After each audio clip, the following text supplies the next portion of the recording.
Hello everybody and welcome to another Trust Vibes Artist Series. Today with me is my very good friend, Keeran Janin. I'd say that within our circle of friends, you are one of the most esteemed entrepreneurs.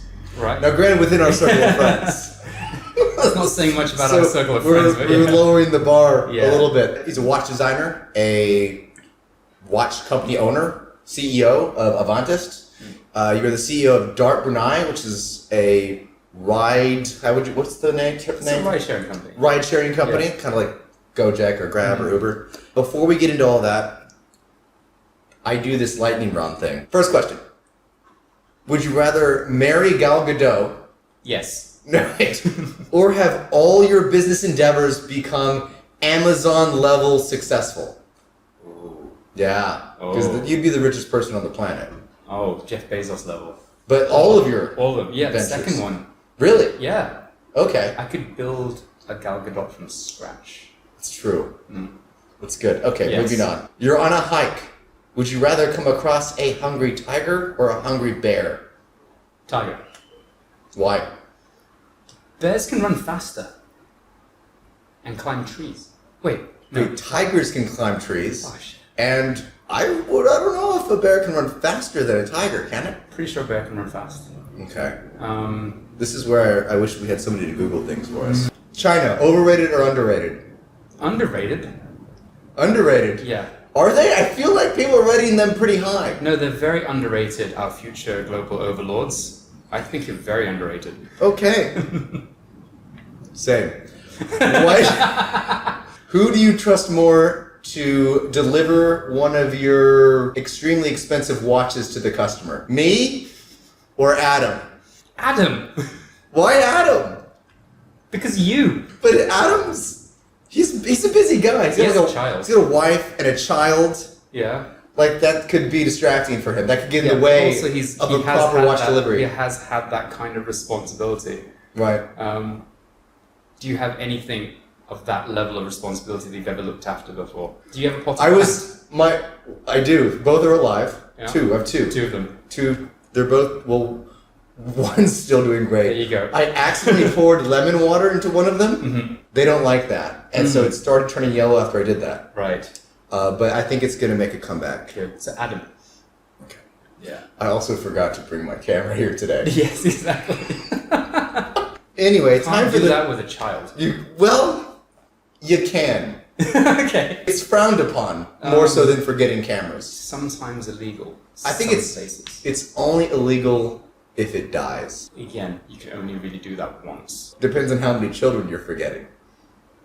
Okay, so your last question, Adam. So it's time for the interview part. Okay. How did you get into watches? Why did you decide to create a watch company? Okay, so I'm a builder of things. I like building things. I like building companies, like building products. I've always been into watches. So, I mean, my origin is as a software engineer. Engineering in general. When I had an opportunity about 5 years ago, to start a watch company, I thought, okay, I've got a lot of friends in watches. I wanted to make my own. There are some watches that I've always wanted to own that were just sort of out of my grasp. Being able to make it yourself and turn it into a business which you could make a living was so interesting to me. I just thought, okay, if it's there, just go ahead and do it. Right? And so the process of learning how to make a watch, like because you know how to make every single component of a watch, correct? Yeah. I don't know. Is there a watch school? Do people sign up for watchmaking classes? Or? There's different ways to do it. You can actually become a watchmaker. So you're the person who would actually build the gears by hand, and that takes decades to become good enough where you can actually produce one. Same thing as if you're making a car or building a house. There's so many disciplines involved. I don't put the things together and make the parts by hand simply because it's very intricate. It's something which there are specialists that do that. I'm very much involved in the design process, understanding the mechanics behind it, and putting together teams. Like I said, I'm a builder. I'm building brands. I like to build products which sort of represent something and put everybody together. And that's what's really exciting to me. If I were to go to watchmaking school, I'd still be in watchmaking school today. Wow. Before I would even be allowed to get a job working for a brand to make just a certain component. To get to the point where you are able to go from like 0 to 1 and do the whole thing, you'd be looking at decades. It's that complicated. So you have other people that are doing that? Oh yeah, so I work with a really, really fantastic team of people who are just, again, when it comes to a certain component, they're much better than I would ever be at doing that. And I bring my value in by understanding what maybe some customers want, how to put these like multiple disciplines together, and then also then the commercial side of getting into market things. There's a lot of things involved, and that's what I'm really interested in. You keep calling yourself a builder. A builder, yeah. So was there a point growing up or in school when you were like, actually, this is what I want to do. I want to just build things. Build things that I'm interested in. Build companies, watches. Oh, we all really built this as we young. I guess so. Yeah. With blocks and Legos. That's it. We make stuff. I use the word builder, but we just make stuff. Like to create things, we have to be creative. You want to go and, do finger painting on your parents' wall. You want to build a sand castle. Everyone's a builder. People compose music and building. They create stuff. And then I guess over the years when we're in school and whatnot, we kind of get sort of pigeonholed into different areas. So now I don't make sandcastles anymore. I am an accountant, I am a mathematician, I am a doctor, I'm this, I'm that, the other.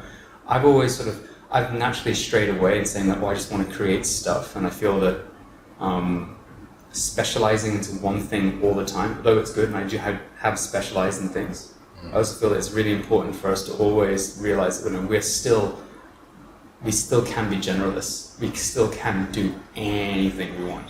So what is it that keeps motivating you to go on to the next thing? Because obviously you've got a successful watch company, you're designing the watches yourself, and then you're like, I also want to do this Dart Brunei thing, ride-sharing app.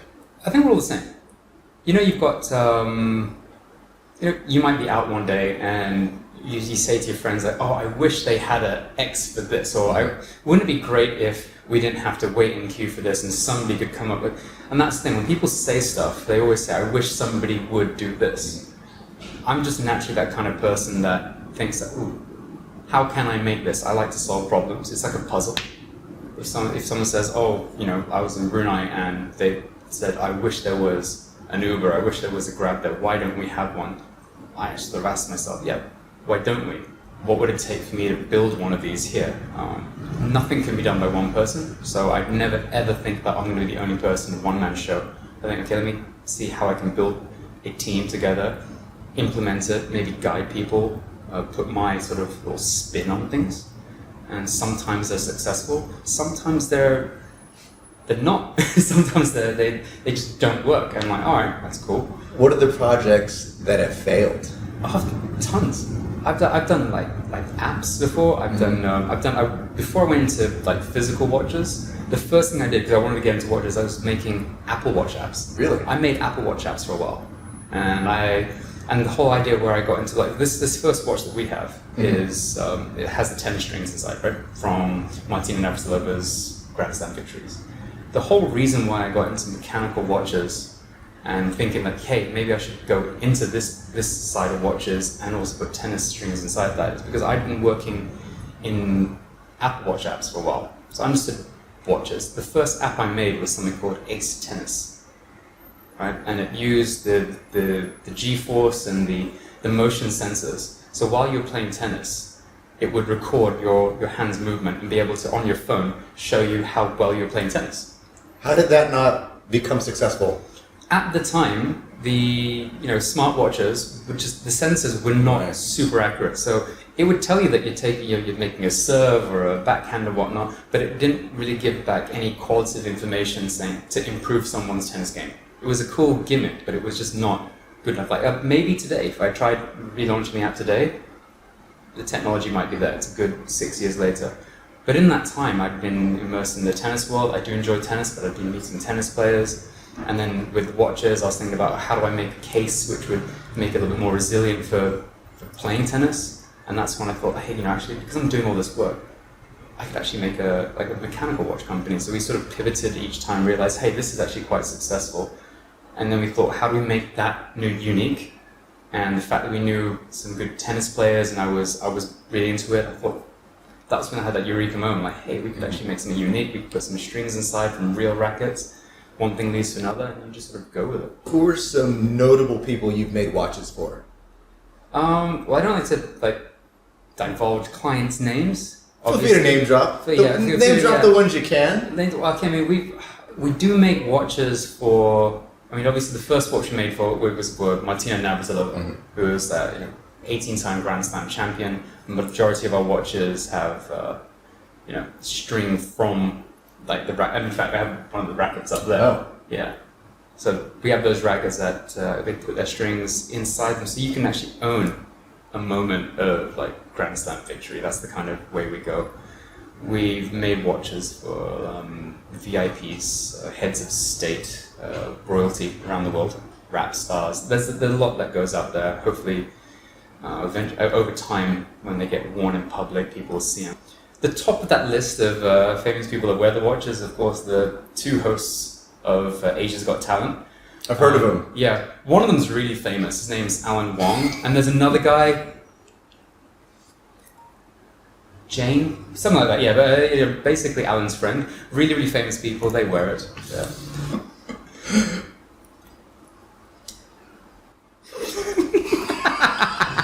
Where do you see yourself 10 years from now? I'd like to see myself doing sort of in a similar situation. Probably less busy. Right now I'm really, really hands-on, and because I can. I'm quite fortunate. I'm in a position where I can dedicate all my days and nights to work and building stuff, and I'm enjoying it. I'd like to sort of slow that down a bit and maybe see myself more in a position of, say, mentoring other people and people who want to start their own gigs and start their own businesses, and I can help them do that. Would you like to be doing less work? Would you like to be just at a point where you're I've achieved this, I'm good, I can just relax for a while? Or will that drive continue to be something? Yeah. Yeah. It would continue. I mean, the term relax is such a strange term, because it's not like I'm going to because if I just lied back and did nothing, that's not really, what's the point of working super hard for so many years than just do something which you could have done from the beginning, right? You'd want to change roles, I think, but still work hard, but change roles in something which is less strenuous, physically and emotionally, maybe mentally as well. Yeah. You spoke about how you would want to mentor people. Did you have a good mentor when you were kind of coming up and building your businesses or learning the ins and outs of watch design? For watch design, yes. And the thing is, when I started the watch business, I started it after. It wasn't the first business I've ever done. So I realized, I can't just do this on my own. I need to have some good mentors. I need to have experienced people. If I'm going to get from where do I want to get in a short amount of time, or short amount of time as possible, I need help. My first early businesses, when you're in your early 20s, whatnot, you think you know everything. So you just, I don't need a mentor. I can do this. It takes a couple of falling flat on your asses to realize, you need a mentor. So in the watch world, what I did, and I think this was a good move, was the first thing is I sought out who was I considered the leading authority in every discipline that I needed. So for example, you had the mechanics of watchmaking, the team behind aesthetic watch design, and then you have case making and material sciences. So I would look into the watch industry and say, who are the best people in there? And I sought them out. I went to the different watch fairs and I said, I need to speak to you, and this is what I want to do. I need you to help me out with these things. Just sort of put it all out there. So that takes a certain amount of courage, just to be kind of, I don't want to say a nobody, but yeah, no, but I mean, not known within that world. Yeah. To go to these places and then, in a way, demand to speak to the people that are at the highest in that field. Yeah. What was going on in your mind to be this is a good idea? Because most people would be I can't talk to that. So I've actually figured out a way of pulling that off, and that's through trial and error. If you really needed to get a very good mentor, there is a very good method of doing things. So the way that I reach out to people is not about me first, it's about them. And I always an email is good. You can DM people on Instagram nowadays. You just email them and say, hi, I'm Keeran, or I'm Justin, whatever you're doing. I've been a big fan of your work. You explain something that they've done, which you really like. So at least you make sure that they know that you care about what they do. So I would love to spend some time with you to understand what you're doing, because I'm on this journey too, And I would love to one day share my story and talk about how I spoke to you about it. And that's all you ask for. Could you please spare me 20 minutes of your time? Nobody's going to say no to that, right? Most people say, of course, somebody wants to hear my story and may tell it again. No one's going to say no. So what's the rate of response there for that? Majority of the time, it's almost 100%. Because very few people who have been successful and done things do not want to share their story with somebody who actually really wants to listen. And it's nothing about your pitch, about what you're doing. So when you get there and you sit with them, listen, be genuine. Say, okay, I want to know how you did this. And you take that 30 minutes to really absorb whatever you can. And at the end, out of reciprocity, everybody will always say, so what are you doing? And that's your elevator pitch time. You've got 5 minutes to say what you're trying to do. And that's what I said, I want to build this watch company. This is my dream, this is my vision, this is what I want to do. Then you say, could you help me in some way, or do you know anybody that could? So I think that's key. Yeah. Knowing what you want to do. Yeah. Because I think some people take that approach, but they have no idea what it is they actually want to do. Like they want help, but they don't know what the help would be for. Exactly. So if you don't know, you have no plan, if you have no intention, you have no goal, then that's exactly what you're going to achieve. It's always good to know what you want to achieve. And sometimes I might say, I don't think it's a good idea, but you seem like a genuine person, you really want to get some, maybe you should speak to this person. But imagine when that first person says, you know what, I want to help you out. Okay, I'm in it. If you can do this and the other, I'll help you.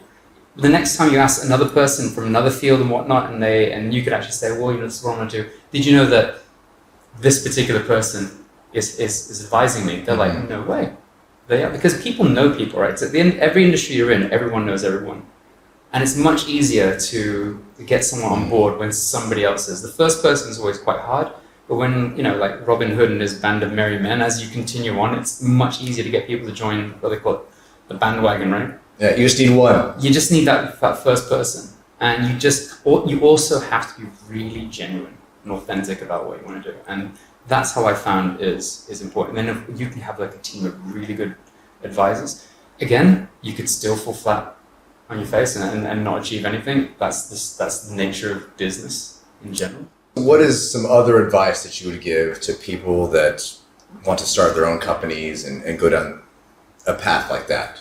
We are really, in today's world, it's even worse with social media and like stupid pressure to achieve things which you're probably not going to do. So now when everybody wants to be an entrepreneur, if you're not Jeff Bezos, you're a loser, right? If you're not making $1 billion or you're not a unicorn and whatnot, then you're not important. And that's horrible, because in the nature of business has not changed since the world of like social media has grown to the size it is right now. Business sucks. Like business is going to be hard. Most of the time you're going to fail. But social media has made it so that you feel that you have to scale, you have to go so fast, you have to do it on something. And that's probably what's causing a lot of people to lose direction. If you're into something, just enjoy the process. Really focus on getting what you're doing right, even if it's on a small scale. And once you've nailed that, then you can always grow. Once you've got the fundamentals right, you can't ever go lower than that, right? What would now Keeran advise younger Keeran to do? See, that's an interesting one. Because everything that I would tell him is based on all the hard knocks experience that I learned over the years. So I tell him things like, don't be so cocksure about yourself. Slow down, focus on the fundamentals, learn a little, maybe try and get some other people involved and learn from them. That might work. Don't try and move so fast. Don't just, all the big risks that you take that ended up with really painful learning experiences that made me better than I am today. And even till today, right now, I'm still learning. I should be taking this advice as well at some point from my current self. But would I want to tell him that? Because the hard experiences also it's really fun. But I mean maybe less generic things. For me, I would want to tell myself, especially me in my 20s when I was living in Bangkok, drink less. Yeah, drink less alcohol. And because I was there kind of modeling, no care in the world. And if I spent that 8 years focusing more on my craft of filmmaking or video editing, I would be way ahead of where I am right now. 26-year-old Justin. Model parties are fun. Alcohol's a great time. But hey, like, you take this course on this editing software so it doesn't take you 5 years to learn. That way you learn it in maybe 2 months, 3 months. Stuff like that. Start taking social media seriously earlier. I agree. I mean, and the thing is, if I could go back and say anything, I'd be like, all right, just invest in Tesla, right? You know? Yes. Like, if I can go back to Keeran in like when I was in his 20s, forget, like, you wouldn't tell yourself to go and invest in a course. You just think, buy this stock. When you hear the first time you hear Bitcoin, put everything into it, right? I remember 7 years ago, a group of us are sitting at our friend's Mexican restaurant in Bangkok, and we're talking about starting another Mexican restaurant together, and putting in, it's Bangkok, so it wasn't an obscene amount of money. Yeah. But one of the guys at the table goes, you know what? Maybe we should just put this money into Bitcoin. And everybody goes, ha ha ha ha ha. And we put that money into the Mexican restaurant instead. Yeah. That Mexican restaurant no longer exists. But did you have fun? Did have a really good time. Exactly. Had a lot of fun. Now, let's reverse. You know else what I'd be able to have a lot of fun with? Yeah. Like $500,000. Yeah. Or whatever it would be. Maybe more than that. But who knows? You don't know. You don't know. You have all these stories of people who have, like, just come into, like, windfalls of money and have just completely messed up their lives. Who's to say that you, at that point in time, plus a couple of $100 million, wouldn't have turned into such a horrible human being, right? Worse than I am now. Yeah, exactly. Okay. I mean, it's possible, right? I certainly think it's possible. It'd be hard. When the cameraman's laughing, you know. Yeah. You know how serious we really are possible. being. Yeah. He's like, it's pretty bad. You don't know where it could have been, right? Right now, we're very fortunate. We're in a 2021 in a world which is, a little bit crazy, right? But we're alive. We're fairly healthy and able to do this. Was there any particular advice that somebody gave you that changed the direction that you went down, or that influenced you in a great way? I think people give me advice all the time. Do I listen to it? You don't. Do I consciously listen to it? No, I might absorb it. Well, I know you don't, because I've told you not to date certain people, and then you did anyway. That's because it's you. Generally, advice that comes from you, you do the opposite, and you should be doing well, right? But would you go back? Yes. And then go, I should have listened to Justin. I should listen to Justin, or I should have asked Adam for advice. Adam would not have known. Where do you see things that you're doing fitting into this whole NFT world? I'm really interested in how, like, NFTs are working, that the way that it's been seen in the mainstream media these days, especially with, say, obviously you see the NFT art that's going around there. That's super interesting. You have to wrap your head around not just the technology part's the easy part. It's the motivation of the people that's using it. It's so counterintuitive. What do you mean?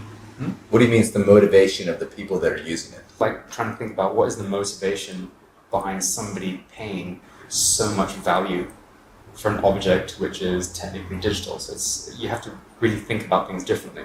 But then again, that also links very much to the industry that I'm in. What motivates a person to buy a luxury product? Why would you buy, let's say you're living in Singapore, the speed limit is very much enforced, right?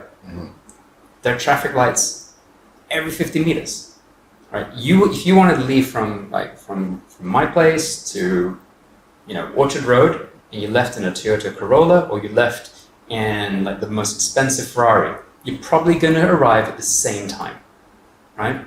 So what motivates a person to spend millions of dollars on one, and another person to spend a fraction of it on less, right? And that's luxury. That's perceived value. And that's what I'm trying to wrap my head around NFTs and why people are doing that. And that really sort of could impact what I do in the future. So it's still very early. I mean, it's only been around for, like, how long has it been around? I know how long NFTs have been around? Yeah. I'm going to go with 2 years. I would imagine technically an NFT would have been around as long as blockchain's been around. Well, But so the question Ethereum has been around. or Ethereum, right? But it's only really become like really mainstream now. Exactly. It's been in the last really just this last year. Yeah. Really, when the global pandemic hit, all of a sudden, I guess people got bored and they were like, we're all buying stuff online. What's the most interesting / valuable things we can buy? And then all of a sudden it seems like those were NFTs. But the first NFT was when? 2014. It was 2014. How do you know this and I don't know this? It's Wikipedia. So the first NFT was 2014. 2014. But it was just like NFT started popping up till 2017. Nothing that big. 2018 onwards, it just started shooting up, and 2019, 2020 was big. And NBA got on it and everything. But then as things increase, then a lot of different products are going to come onto the market. So we're going to see a transition. I don't think that an NFT art that's it. It's going to be forever. All you're going to be able to buy is a digital file, and it's going to transition. If you look at crypto, you look at blockchain, you look at all the different technologies and new products that are coming out under this umbrella. Right now, if you say you compared it to social media, right? We're at the MySpace days. Facebook hasn't even been invented yet. Right. In the MySpace days, could you have predicted what we have today with TikTok, with Instagram, with everything that's kind of? You would never be able to predict where it was going to go, but it's going to go somewhere really big, and it's here to stay. That's where we are, and that's why I'm super excited. I think it's really interesting also that it also changes the power dynamic of a lot of things. So now it's peer to peer, person to person, and some things that we've discussed in the past as friends is that some of the best creative projects never see the light of day because that entire industry is controlled by maybe a few dozen people who are doing things for their own purposes, right? That's gone now. Yeah. Power is now in the artist's hands. Where would the industry go? What if what we're talking about right now applies to the movie industry one day? I mean, it will. Yeah. And that would be interesting. I really want to watch where that goes. It is. Yeah, you're going to have NFT movies. Keeran, thanks a lot. Appreciate you joining me for this interview. My pleasure. We were probably just going to be hanging out anyway, to be honest. But it's good to be productive and hang out all at the same time. Anyway, guys, we've got more artist series interviews for Trust Vibes coming up. Till next time. I haven't made a sign-off thing yet. Just clap. I'm just doing it. You should clap. You're really good at clapping. What about that? Yeah. Well, I'll do it to this one.